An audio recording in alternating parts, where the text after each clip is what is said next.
Okay, who hasn't been here before? Who's been here? Okay, who's been here before? Okay, so if you get a chance, do look around. We're a new library. We're pretty excited about this library. I wanted to say that I've never seen this many people in suits in the library before.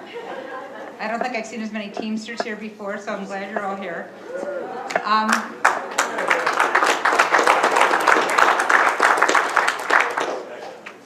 But to take a look, one of the things we're the most proud of here is we were called by the San Francisco Chronicle the greenest library in the Bay Area. We are completely running on the sun, solar panels. So welcome, enjoy. Thank you to the candidates. I am thrilled to have this here today.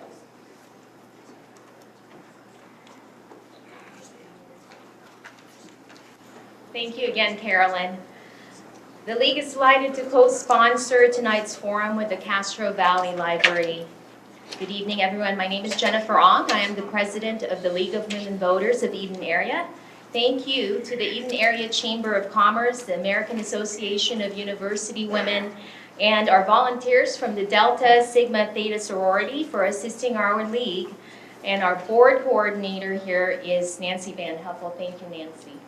So, she will be very relieved after this. The League of Women Voters promotes political responsibility through informed and active participation of citizens in government. We are nonpartisan. We do not support or oppose any political party or candidate. We reach positions on selected governmental issues after a member study and agreement. Then we take actions for positive change on those positions. Our league is proud to provide you an opportunity to meet, listen to, and objectively question their candidates so they may be informed voters. I would like to introduce our moderator for this evening, longtime league member and former mayor of San Leandro, Sheila Young.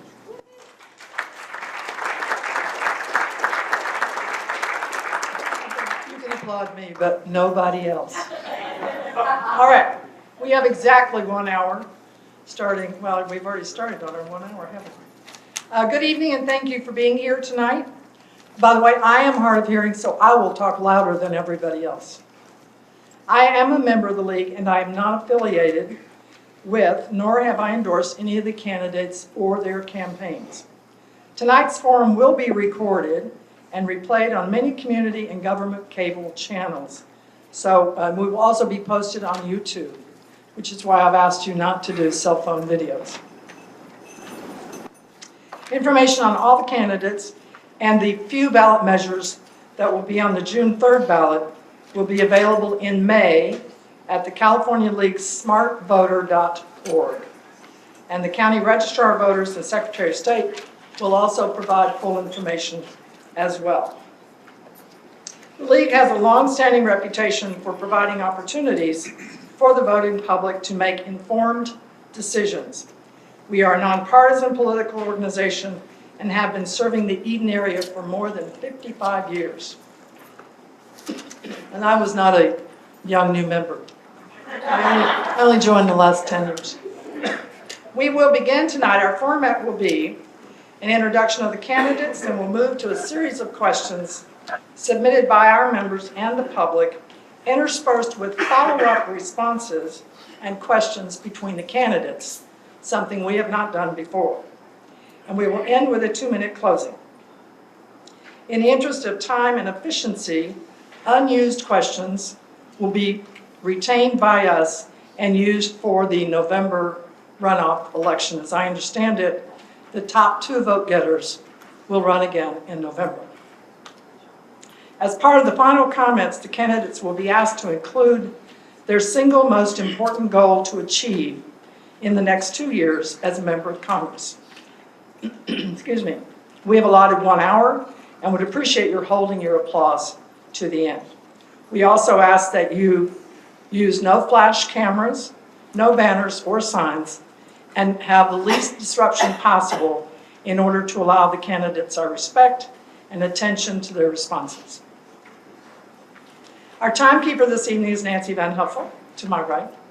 The yellow light and the red lights on the time machine in the center of the table will be displayed yellow when it's 15 seconds left on response, and the red light will mean time has elapsed. Candidates will be asked to end their remarks when the red light is displayed. Members of the league will be accepting 3x5 cards for additional questions from the audience. Those will be compared with questions already in hand and mixed and matched for maximum coverage by the candidates. All three of the candidates are here this evening, and they have drawn lots for their seating arrangements. Ground rules have been shared with them, and they have agreed to abide by them, including respect for one another and the process. Following their introduction with their titles, each candidate will be referred to as Mr. or Ms. Eric Swalwell, on my left, is currently elected to the House of Representatives for the 15th District and is seeking his second term. He is also a former Dublin City Council member and an Alameda County Deputy District Attorney.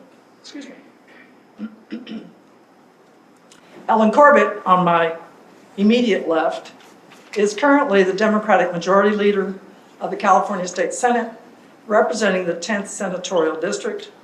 She is a former Assembly member and a former City Council member and Mayor of the City of San Leandro.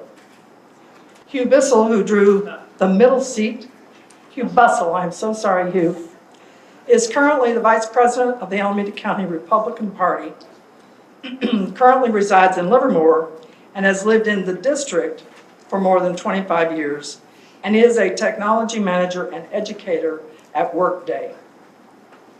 Okay, are we all ready? Got all that housekeeping stuff out of the way?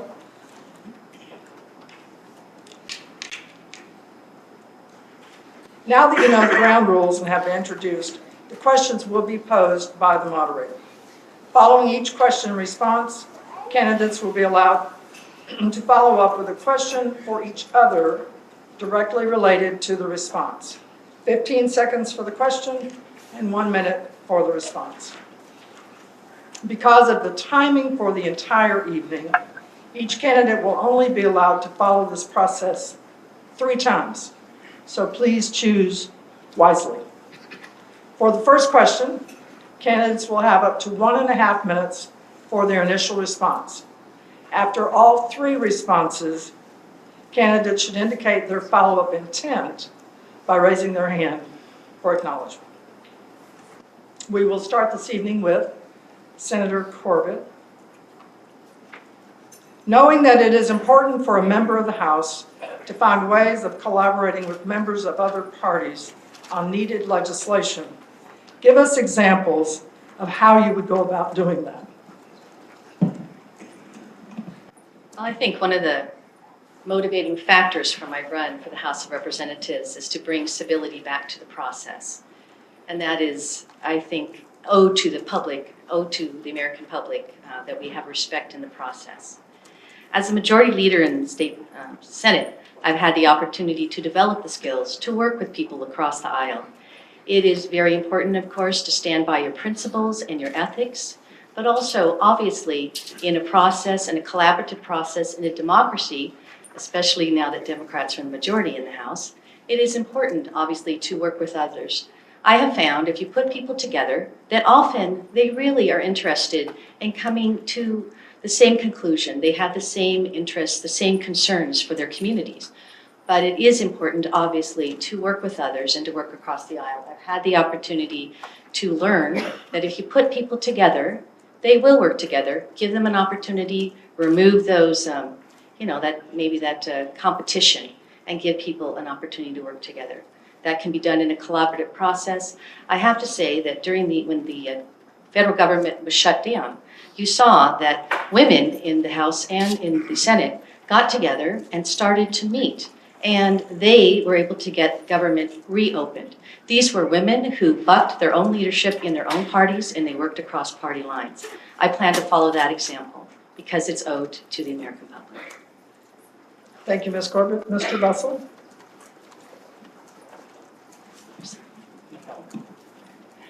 Thank you. I'm glad to have the opportunity to meet with all of you tonight. We talked about this before because you and I were at the Hayward Democratic Club not too long ago. So I respect everyone's views. People have a lot of different ways of expressing and a lot of different ways of approaching problems. But if all we do is demagogue each other, throw things out, try to point out what's wrong, we don't really have a chance to talk. If we talk with each other instead of at each other, if we talk with each other instead of past each other, then we can actually get to the root of those causes. I was talking to one of your supporters just a few minutes ago, and he was talking about how everything seems to be all stuck together. No one can make anything happen. There's all this gridlock. Now, sometimes gridlock is a natural result of the fact that we haven't yet persuaded each other on what the right course of action is. You may think one thing, you may think something else, we may have different opinions about that. The American system is we persuade each other, we vote on it, we come together for something that we all agree on. So you need to actually have that dialogue, not demonize people, not call them names, not do all those kinds of things that we've seen in the past. I know you don't want to participate in that kind of thing. I know you don't want to participate in that, and that's not what I'm about either. Thank you, Mr. Bussell. Mr. Swalwell. Thank you, and I want to first thank the League for hosting this and my fellow candidates as well as the library and the voters for being here tonight. And I have been working with Republicans since I first learned to talk. I was raised by two Republicans who are here today, my mom and dad. All of my siblings are Republicans, and I bucked them, but if I wanted the dessert passed at the dinner table, I had to work across the aisle. And serving as a city council member in Dublin with other people on the council who weren't Democrats, I also worked with them to balance our budget and make investments in our future. And when I went back to Congress, the first thing I did was work to found what's called the United Solutions Caucus. This is a group that has now grown to 30 members of Congress in the freshman class, about evenly divided between Republicans and Democrats. And during the shutdown, I called the group into my office, and we met every other day in a Republican's office and my office, and we voted to endorse reopening government and working to not default on our country's debt. And so I have led by example as a councilman, as a member of Congress, and I passed my first bill 3 weeks ago in the Congress, being one of only 4 freshman Democrats out of 50 Democrats who passed a bill and had it signed by the president because I was able to work with Republicans to get it through the House. Thank you, Mr. Swalwell. Anybody have a follow-up? That's a good sign. We're going to move right on then. Question number 2. Energy usage in America is at an all-time high, and some energy sources have been proven to be detrimental to our air, water, or land. What is your stand on fracking and why? And the question goes first to Mr. Bussell. Thank you. I probably should tell you the reason I'm texting on here is I'm not texting with friends. I'm just making notes rather than having a pad of paper. So just to let you know I'm not being rude while we're here. I've read a lot about fracking. I'm not an expert at it. There's a lot of opinions on both sides. It's true that energy use has gone up. We need to have energy sources that are clean and wholesome for us and for our kids. I remember when you travel to different states after being in California, and standing next to the streets, you could smell the car exhaust. It was horrible. I remember going into the LA Basin years ago, long before you were born, going to visit Disneyland, and I started stinging when we got there. You remember those kinds of things. We've done great things at improving the quality of our air. We've done great things at measuring and improving the quality of our water. So I'm not willing to risk any of those quality gains that we've made, even though we do have a lot of energy needs. So I'm willing to support whatever technology we need to save those kinds of things, to monitor that, and to make sure that people are safe and their air is clean and their water is clean. Thank you. Mr. Swalwell.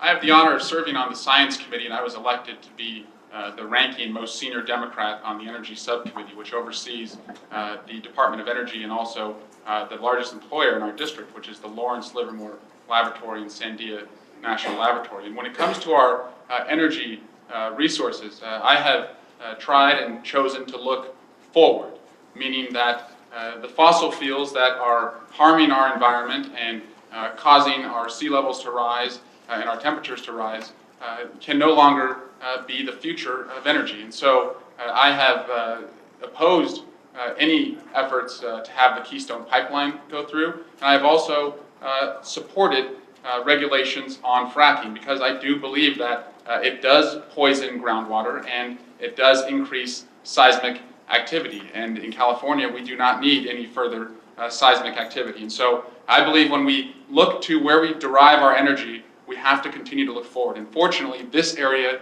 can lead the way. And I have supported clean energy investments in wind, solar, and alternative fuel cells. And I think our district can create jobs and do something that's healthy for the environment while doing it. Thank you. Ms. Corbett? Thank you very much. I do not support fracking. I am co-authoring a measure that is in the Senate currently, SB 1132. I have supported efforts already in the California State Legislature to ensure that we regulate this practice. It is extremely important that we do move forward with alternative energy. In fact, in California, we have recognized that greenhouse gases are bad for the environment and that it creates, sea level rise, other things that have been mentioned. Fracking is particularly concerning because toxic chemicals are used in the practice. The groundwater can be contaminated. We have seen that in other states. And obviously seismic activity is a problem in this state as well, especially in recognition of the drought that we are experiencing here in California. Why would we create a scenario where we're fouling the water and the groundwater when we need that precious water as drinking water and for other purposes? There are answers to this. We have created markets in California by adopting a renewable portfolio standard, and we have developed new green technologies because we have the opportunity to create the market and create the technologies. In all of our institutes of higher education, we promote wind energy and solar energy and many other homegrown energy sources that will allow us to have a green energy future and not foul our air, put chemicals into our groundwater. Your time has expired. Oh, I'm sorry. I was not looking at the lights, All but right. I have so much more to say. Oh, we Thank have a you. little more time. Do any of the candidates have a follow-up question on the fracking issue for anyone else? Okay. I think you just helped me get back on my schedule.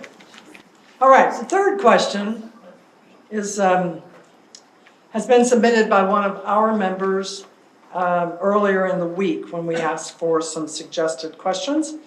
The third question is to Mr. Swalwell first. Immigration is a major issue in this country. What would be the components of an immigration plan that you could support? Sorry. I support passing comprehensive immigration reform because I know it's important to the people in our district. And I support an earned pathway to citizenship. And that's because I see firsthand how devastating this is to families who have been torn apart. Our office has been working with a 9-year-old boy who was separated a year ago from his mother, who was removed to Mexico because she was not born here but immigrated here. And she thought he would have a better chance at life if he stayed here while she worked on trying to come back. No child should be separated from his mother if he came here because she wanted a better economic opportunity for him. But I have also seen the business owner who came to our country in 1986, drove trucks for 6 years, and then decided he'd be better off if he insured the trucks. And I visited his office and saw that he has 50,000 square feet, signs the front side now of the paycheck for 60 different employees. And he has added an economic value to our country. So immigration reform, I believe, is the right thing to do. It's something we've always done as a country. We've been a country of immigrants, but it also will help us economically. So in the House, I've supported comprehensive immigration reform. I fasted for 24 hours with families who were fasting for comprehensive immigration reform, and I'll continue to help my constituents because I know it's good for our economy and it's good for communities and families. Thank you, Mr. Swalwell. The next question is for Ms. Corbett. Sorry, the next response. Thank you very much. I support a pathway to citizenship as well. I also have had the opportunity to study the League's position on this, which I think is a very good measured response.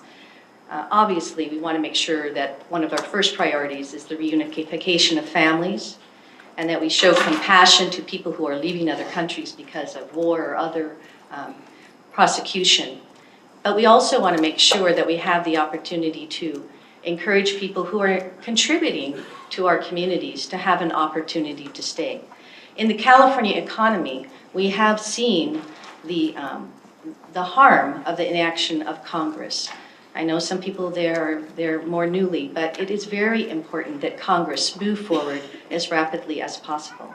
We have the opportunity to give people, I think you asked the question, what would be part of such a program? We have the opportunity to bring people in, have the opportunity for them to learn civics, have an opportunity to work and pay taxes, and have an opportunity to become amazing contributing citizens of our state and our country.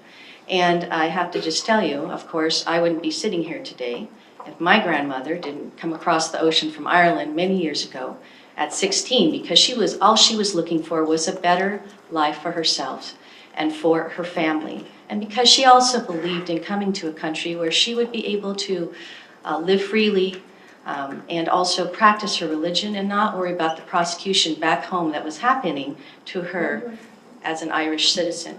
So obviously, I think it is very important for Congress. Ms. Corbett, I'm sorry, our time act machine quickly. is not working correctly. You're way over your time. You want to check it and see if it works? No, Well, the the red problem light is- did not come Yeah, on. turn, the light turned off. Yeah, I can't Oh, see it it from did this turn angle Yeah, either. it That's was, the, it was green, the green flashed, never Yeah. went to yellow or red. So Well, maybe, in Ellen's maybe defense, all of you could casually put your hand next to the person who's speaking when the red light comes on, so they'll know that the light is on, and that way I won't have to interrupt their thought. and also, I can't see it when I turn towards you, Madam Moderator, because it's behind me. So, all right. So, Mr. Bussell, this question is yours now. Would you like for me to repeat it? yes, would you please repeat the question? I will. Immigration is a major issue in this country. What would be the components of an immigration plan that you could support? Thank you. Both of the candidates on either side have talked about the people they've talked with. And like them, I agree with them. I've talked to people too. At the last Republican convention down in Southern California, there was a couple of people that had come here when they were young, when they were 4 and 5 and 6 years old. Their parents had brought them, and they'd grown up in this country. Technically, they're illegal immigrants, but where do their loyalties lie? Where do they get a job? How do they raise their families? How do they take care of the needs that they have? So any kind of comprehensive immigration policy has to think about those people as well. Now, when I talked earlier about respecting different opinions, one of the things that happens is if anyone says that these people are illegal aliens, they get vilified. But we have to understand, too, that there are people in this country that feel like if you broke the law to get here, there should be consequences to that. So I'm hoping that any kind of comprehensive immigration reform deals with that in a correct way. You have to have a bit of judgment on that, but you also have to have a bit of mercy for people that are there. The main thing is we have to deal with the situation as it is. It's been neglected for as long as it has, and it's time for us to come up with a good plan to prevent extra people from coming in and finding a way to live with the folks that are here contributing to society. Thank you. Thank you very much. Any follow-up questions from any candidate? You're being so well behaved. Just you wait. All right. We have one more question that will allow a 1.5-minute response. Following that, I have a great question from the audience. So the next question will begin with, who's next? Mr. Bussell, I believe you're next first. Is that correct? I've lost track. I have too. So, do you want the first question, Mr. Swalwell? I don't mind. Okay, Sure. because it really is hard for me to keep track of timing and minutes and who went first and who went last and who's on second. So, let's, we've done a round of 3. So our fourth question will be, it will begin with Ms. Corbett. I figured it out. Okay. So the fourth question is, oh, you guys have to just be, roll with me. I'll get this together. I do a lot of these. What is your position on the federal minimum wage, and how do you address the variation in the cost of living? Very good question for a California legislator. I do believe that we should pass a federal law to increase the minimum wage. In California, we increased the minimum wage just last year, and it was a little bit of a battle, but obviously income equality is a very important matter here in the state of California. We have a situation where, especially in the Bay Area, housing is expensive, and it's very, very difficult sometimes for people to support their families. It's also extremely important for the economy because increasing the minimum wage, what do people do with that money? They actually spend, they buy products, they allow markets to thrive, they allow the economy to thrive. So I absolutely do support increasing the minimum wage. It is very difficult, you're right, to pass something at the federal level. What about the disparity in cost of living? What one answer to that is we can pass a federal minimum increase in the minimum wage, but we can also continue to allow states and local communities, if they believe that it is important and the political will is there, to increase the minimum wage in regional, local areas. And we do see that in California, and it's working well so far. Thank you. Mr. Bussell, do you need a repeat? No. Thank you.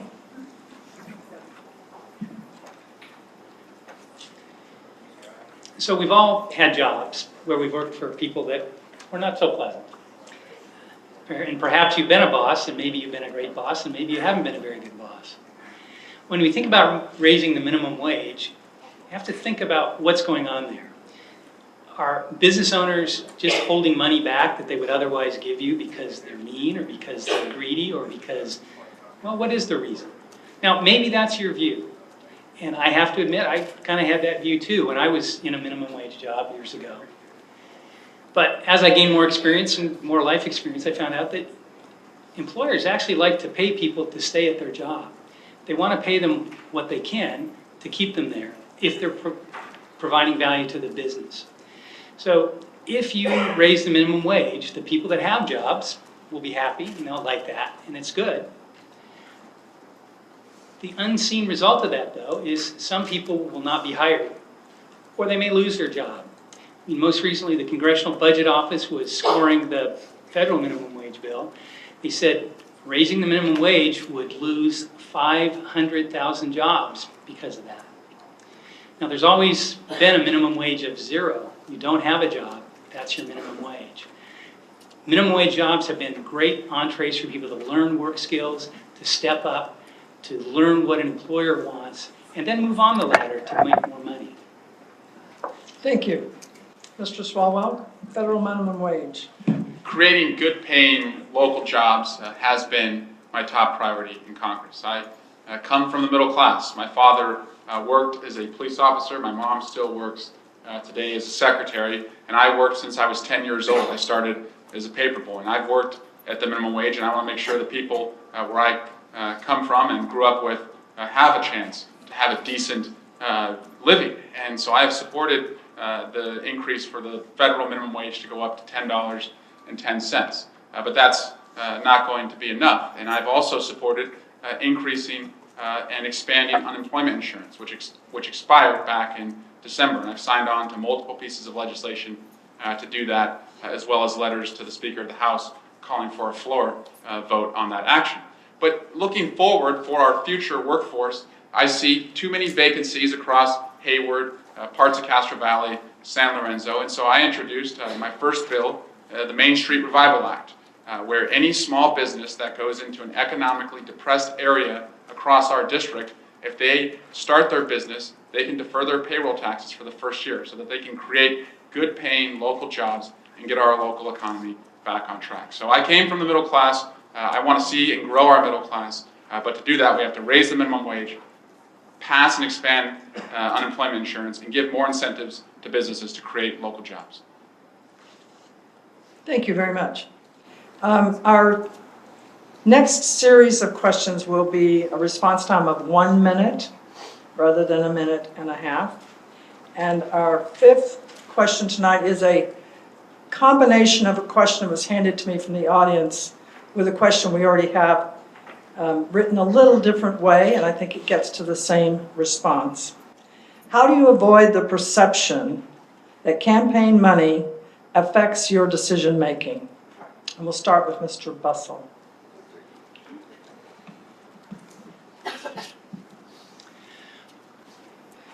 Well, I noticed that Josh Richmond tweeted out a story about campaign money that's been raised, so I don't have that issue since I haven't raised very much. My support has been from friends and family and trying to talk to people like you to put our ideas out there. But all kidding aside, I'm sorry, it's only a minute. People tend to give money to people that support their ideas. So in general, a lot of times that money goes to the candidates who that person feels will espouse those ideas and not change them. It seems like maybe it would affect people's opinions, but in general, most politicians, including the two on this side, probably just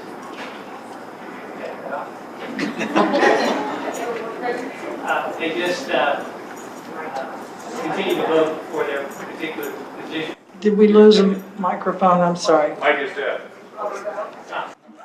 This one is working. I don't know what planet am I from.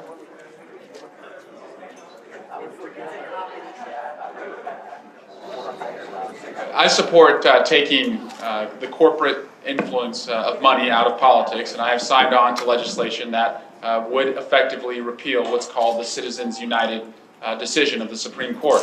I do not believe that corporations should be treated as people when it comes to campaign contributions. And so I support a process and a system that would empower smaller contributions. I've signed on to legislation that would have a public financing matching system and bring down the large contributions that candidates take. I think corporate outside spending is poisoning our politics and affecting our ability to reach consensus in the Congress. And for those reasons, I support taking the outside influence of corporate money out of politics.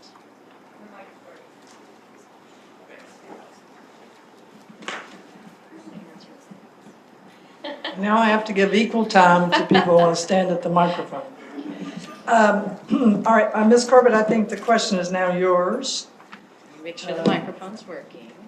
Do you remember the question? Yes, I do. Good, because I don't. Oh, yes, I do. Because I resemble that remark. The perception that campaign money affects decision-making.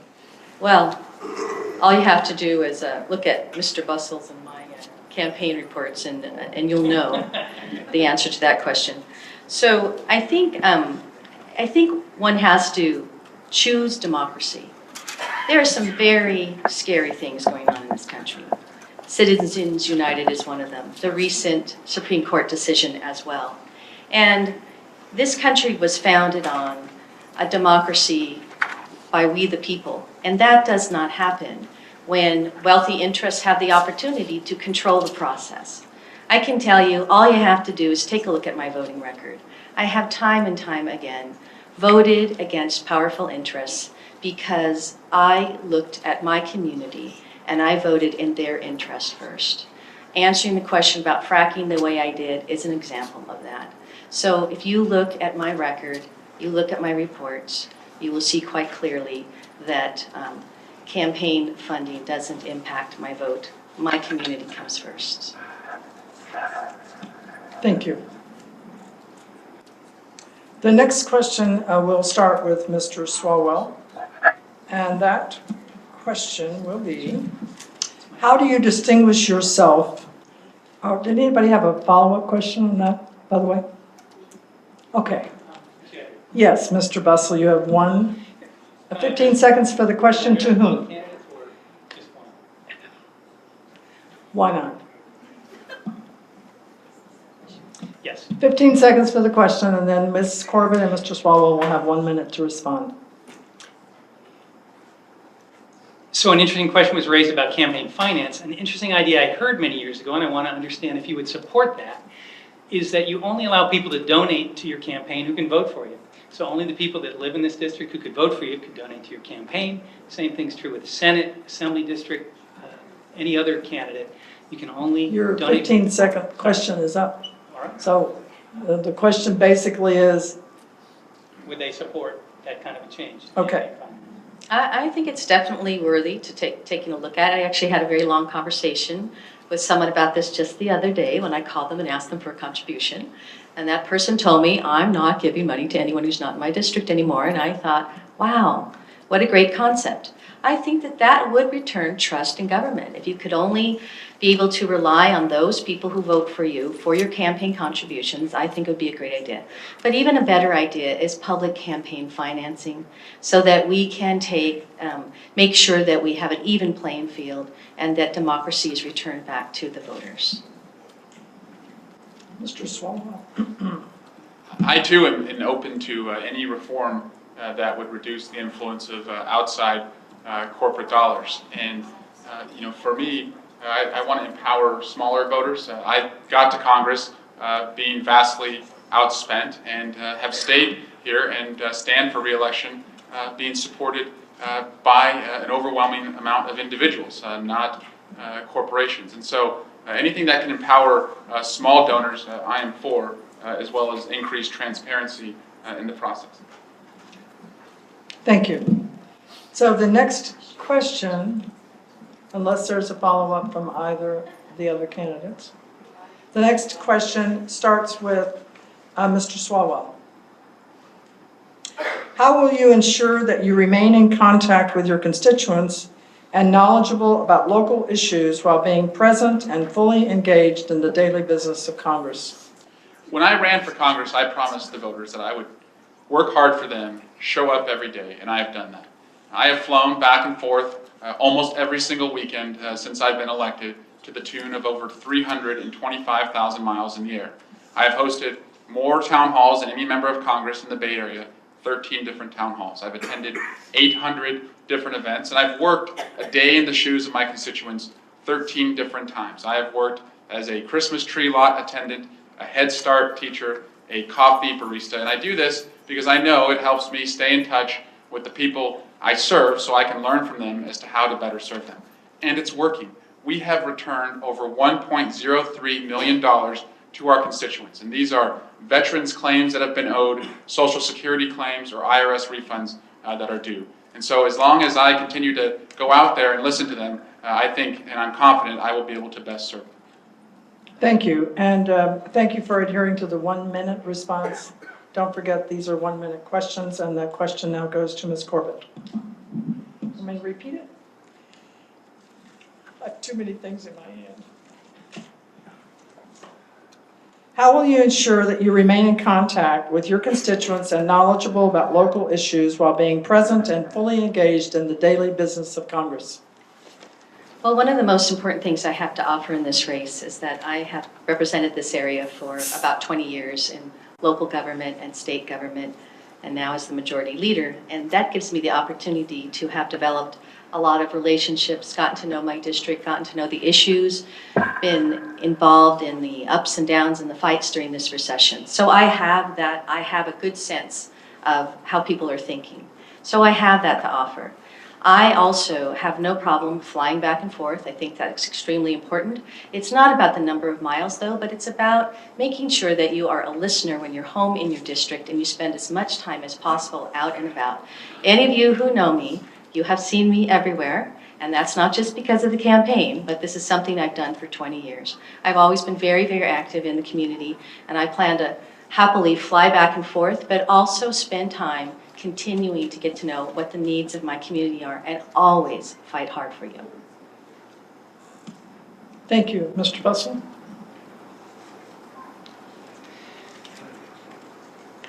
I'm not sure what I can add to that. Hard to be more original than flying here, working in people's jobs, knowing the community, because I lived in Hayward for many years and lived in Livermore for many years. I've taught in the schools out here. I've been a member of the church, been involved in the community that way, a lot of volunteer organizations. So I do have a chance to talk to a lot of parents. I understand what the concerns are that folks have. Of course, there's that danger of being in the Beltway and getting sucked into all the things in Washington, D.C. One advantage that I have is that I have lived many years out here.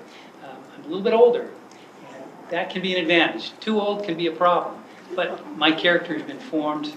My roots are here. I want to return to this area. I'm not moving out to Virginia to live out that way. I'll be here talking to you every chance I get. Thank you. Thank you, Mr. Bussell. Follow-up questions? Okay, well, that leaves time for more questions. All right. I do have a question. Yes. I thought you were going to tell us you were going to develop a teleporting system, Mr. Bussell, since you're the tech guy. I'm not at liberty to discuss that. It's under non-disclosure. But if something like that existed, of course I would be using that, so we'd see each other quite a lot.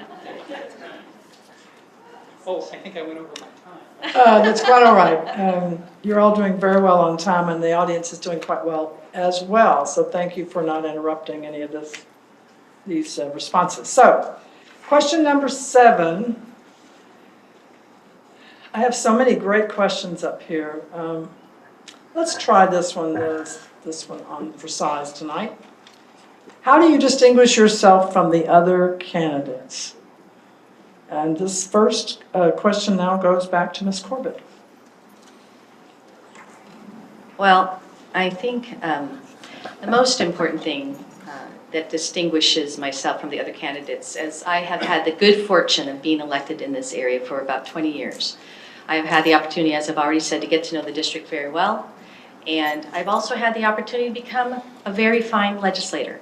It's not an easy process to learn this job, but I have had the opportunity to take on some pretty huge interests and have had the opportunity to actually have 158 bills signed into law in the state legislature. That is no easy feat in the number of years that I have been there, but I bring that up because that shows that I have learned how to be a good legislator, and if you take a look at the list of bills, you will see that they are based on concerns that have come from my local community. So what I have to offer is experience. I believe that matters. The opportunity to develop some very good learning skills, and also I'm battle tested. I've had the opportunity to fight some pretty tough fights. Thank you very much. Mr. Bussell?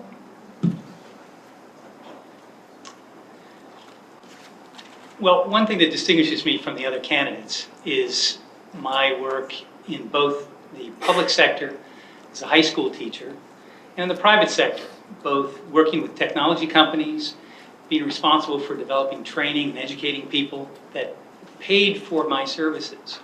I also had to work with other companies that had different interests than my own and partners where sometimes our interests would conflict.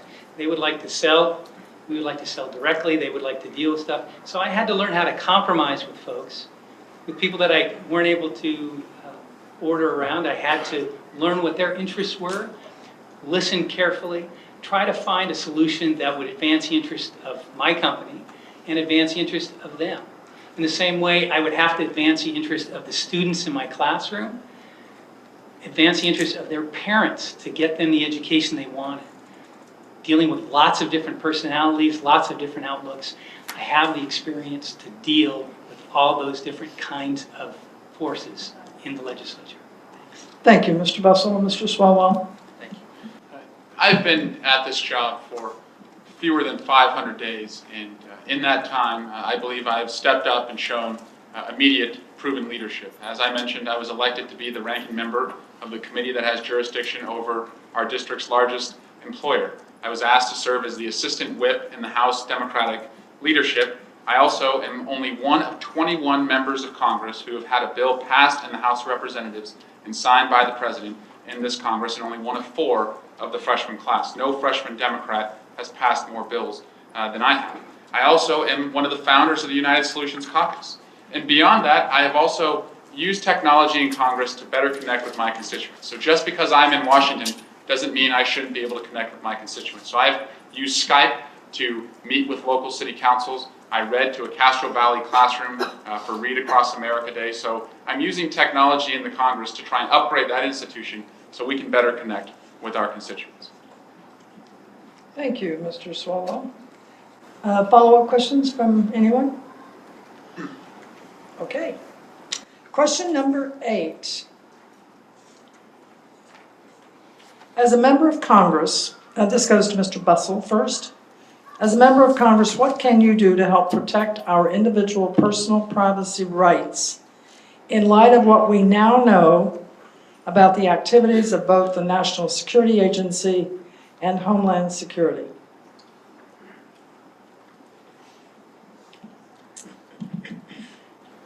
A minute, right? I'm sorry? Yes. How many of you heard about the heartbleed bug that just happened recently? Okay, some of you. I don't want to get off in the weeds with technology. A lot of interesting discussions about this open source software, and they said, you know, maybe the NSA kind of stuck that in there so people could get stuff. I'm not quite that paranoid, but if people are out to get you, it's not really paranoia, is it? One of the things that we can do is we can encourage people to get technology that protects their security and their privacy. There are plenty of ways to have the same kind of technology, email going back and forth, that's more encrypted, that is not allowed, that no one can see, that you have a lot more control over. Unfortunately, we tend to roll out with the easiest solutions that we can. One thing I would encourage is encourage people to be able to use some of these more advanced technologies to protect their own privacy. Thank you, Mr. Bussell. Mr. Swalwell.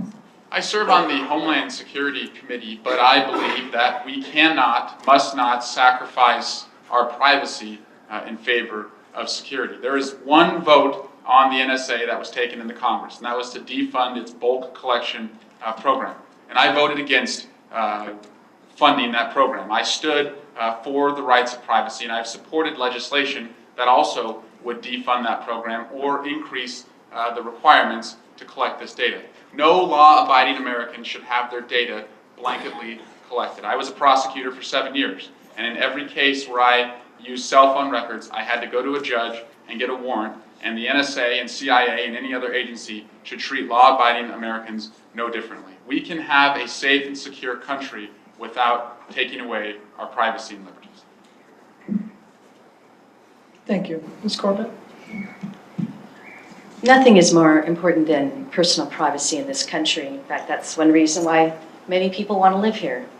And I want to say that there have been some votes in the Congress very recently where all members of the Bay Area delegation did not support, did not vote against a bill which would have allowed for finding people's privacy, looking at people's private records without subpoenas, and I'm actually quite concerned about that.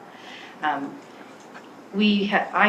lived through the years of Big Brother and wiretaps, and clearly what we have been hearing coming out of the NSA is extremely troubling in this country. I would always be a very strong vote to ensure that our privacy is protected, and we have the ability to continue to secure this country and still protect a person's privacy. That should be sacrosanct in this country. Thank you very much. As indicated, time just goes by so fast. I think we all know that as we reach another birthday, as a matter of fact. But we are getting very close to the end of our 1 hour. But I got an interesting question that, in view of the fact that today is April 15th, did you all mail your taxes today? Everybody mailed their taxes? Or are you going to go home and do them tonight when we finish? So here's the question. I just completed my taxes with multiple increases in fees and more taxes. Is there any movement to control this in Washington? I want less taxes. What can you do? And we start with, guess who? Mr. Bussell. No, Mr. Swalwell. Oh, you're right. Mr. Swalwell, there's a question. In Congress, I have supported a fair tax system that requires the wealthy among us to pay their fair share, but also incentivizes Make It in America policies. Just last week, I voted against the Paul Ryan Republican budget, which would reduce taxes for millionaires, but drive up Medicare costs for seniors. That is not fair. That is not what I believe in, and I voted against that. But I do believe that our tax system must not incentivize companies to send jobs overseas. And that's why I have stood firmly against the Trans-Pacific Partnership, which I believe would do that, and have stood in favor of Make It in America tax system, which says that if you make it here, you should be rewarded for making it here, but we should not give you a tax break for sending your jobs overseas. Thank you. Ms. Corbett. I will try to repeat it. Did you file your taxes? Yep, online. Online, okay. I've just completed my taxes with multiple increases in fees and taxes. Is there any movement, or how can you control this? I want less taxes. What will you do? Well, having filed my taxes online last night, I share whoever's frustration that is. Obviously, it is extremely important that we do have a tax system that does support the needs of our community, as you know, the ability to support education, the ability to keep our environment safe, those sorts of things. But I agree that there probably should be some reform to make sure that we make sure that everybody pays their fair share, and that's really what it boils down to. If you take a look at taxes today, it's more, the tax burden falls much more heavily on people of lower income. And in fact, the League of Women Voters has been very supportive of these sorts of policies that protect those that are of lower income, but make sure that those of higher income also pay their fair share. And that is a very important American principle. Thank you very much. So we've come to the end of the forum. I'm sorry? Well, Mr. No, he didn't want to answer that question. Did you file your taxes? Online. Okay, I guess you did, so. Well, seeing that we're being recorded, if anyone from Yes. IRS is watching, I actually did file my taxes. Okay. Paid them all. It's an interesting question, and yes, everyone would like to have fewer taxes, less taxes. It's also interesting, and I want to respectfully suggest that's what I mean by demagoguery. When we talk about this budget gives tax breaks to millionaires. The way our tax system is set up, the rates are higher the more you make. So if you reduce the higher rates, then millionaires do get a tax break, but also anyone who gets hit by that. So I would ask us first to kind of really look at what is that tax plan asking for, the Ryan tax plan. Not that I support it, but we have to, as Democrats and Republicans and independents, we have to argue those bills on the merits of it. What are we really saying? And one of the weird things is that depending on how much you make, if you have another job to earn a little extra income at night, depending on how much you make in your day job, you earn different amounts of money depending on where you are. So I don't know if that's a fair share either. Thank you, Mr. Bussell. I'm sorry I almost let you off the hook. And by the way, I filed my taxes online yesterday too. All right, so we've come to the end of the forum, and as we stated earlier, we'd like each of the candidates to wrap up their final comments this evening and include as a part of their comment the single most important goal you would like to achieve in the next 2 years as a member of the House of Representatives. You each will have 2 minutes for this part of the forum, and again, they drew lots for their choice of going first or second, and Mr. Swalwell drew first, so 2 minutes. Thank you. I want to thank the League, the voters, for coming today, and our fellow candidates. The last time I was in this room, I was here to participate in a job training program. And I met with people who were mid-career and out of work, who were retired but still wanted to find a way to work and support the family, and students who were going to be graduating soon. So my goal will be that every day I show up to make sure that when I'm hopefully back here in 2 years, I can say that each and every one of those individuals have a better opportunity at having a good paying job to support themselves and their family. I come here tonight to ask that you return me to Congress so that I can continue the work of moving this district and this area forward. I want to move this area forward so we can have good paying local jobs. I believe we can do that by increasing the minimum wage and passing unemployment insurance, but also giving businesses an incentive to create jobs here where we need them most. And that's why I introduced the Main Street Revival Act. I want you to send me back to Congress so I can keep moving this area forward and continue to stand up for equality and fairness. That means passing comprehensive immigration reform so that the child who's separated from his mother can be reunited and the business owner who wants to come over here and create jobs for his family can do so. I want to stand up and continue to stand up for marriage equality in Congress so that love is love and that no government ever stands between two people who love each other. We didn't talk about veterans tonight, but we must continue to stand up for those who have served us. I have welcomed them home. I have stood at their bedside at Walter Reed. I have spoken at their funeral, and I have visited them on the battlefield in Afghanistan, and I know that we're not doing enough to take care of them. So I will work to continue to do that in Congress and keep moving forward in policies that do so. In every measurement, I have stood up to grow this economy, to move us forward, and I hope you will return me to Congress so that we can keep moving this area forward. Thank you, Mr. Swalwell. And Ms. Corbett, you drew second. 2 minutes. Thank you very much. I think that the most important thing a member of the House of Representatives can do is to ensure that we protect democracy as we know it. There's been a lot of discussion this evening about things like campaign reform and ensuring equality and a pathway to citizenship. The very most important thing a member of Congress can do is return respect back to the process. One of my major goals is to make sure that we have civility in Congress. We have all seen the deadlock. We have all seen what happened when government shut down last December.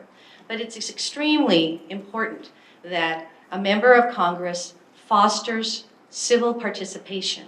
That's why I'm so glad that the League of Women Voters has us here today.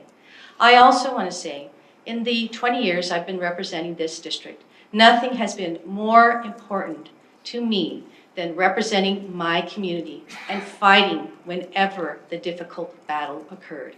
Whether it meant keeping a hospital open, trying to keep the auto plant open in Fremont, and then when that didn't work, bringing Tesla to town. Or whether it means working with this community in Castro Valley to build this beautiful library. All of my work has been to represent this community, to grow jobs, to make sure we have the education infrastructure to foster innovation, new technologies, and bring good, high-paying jobs, and when we can, green jobs to this community. I will stand and fight for you. I have the experience to know that one should not be shy. I will not say, I'm a freshman, I can't do this. I will say, if you want me to get this done, I will do it. I hope you will vote for me for Congress. I would be honored to have your support. Thank you, Ms. Corbett. You've been so good. Please wait. You've been so good. Thank you, Ms. Corbett. Mr. Bussell, 2 minutes. Well, again, like the other candidates, I want to thank the League of Women Voters for providing this forum, and thank you for all of you to come out and actually see the candidates and make an informed decision. Now, I know you have to find out more about what each candidate says. You know, the little snippets and sound bites that we've been able to talk about tonight really can't fully comprehend what our careers have been. But I want to leave you with a couple of ideas. One of the campaign slogans or campaign ideas I have is that respect that Ms. Corbett's been talking about. I respect your ideas. I'm willing to represent you. Now, there's some very strong opinions that people in this district have, and I'm willing to represent those in Washington, D.C. There's areas that you might not know about. Now, probably not the best example, but Paul Ryan's budget. How many of you know all the details of that? But that's my job. I've got to dive into that and do the best job I can at understanding that and mapping it to what you guys are worried about, how it affects us here in California. Both candidates talk about jobs and the economy. And maybe it sounds like a broken record, but yes, I'm very much engaged in figuring out how we can get out of the way in government so that the natural creativity of the American people, the people that work in the businesses around here, can bring more jobs and have opportunities for people to succeed. You know, one of the things that's very successful in California is high tech. Have you ever wondered why high tech is so successful? It's because it moves so fast, it's very difficult to regulate. Think about that. The people that are least regulated are the ones that are creating the economic engine of this state. One last thing to think about. Does Washington need more lawyers? I'm not a lawyer. Is that what you want to send? Repeat the same mistakes? Oh, sorry. Thank Oh, you. your 2 minutes is up. Now you can applaud all of them and all of you.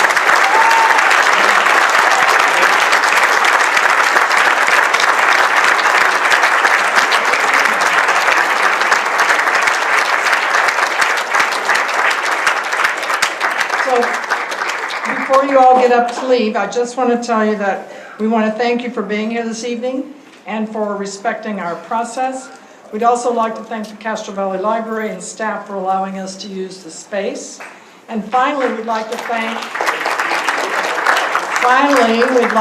Dr. Jennifer Ong and the board of the League of Women Voters area, the Eden area, for their work in producing this forum. Thank you and good night.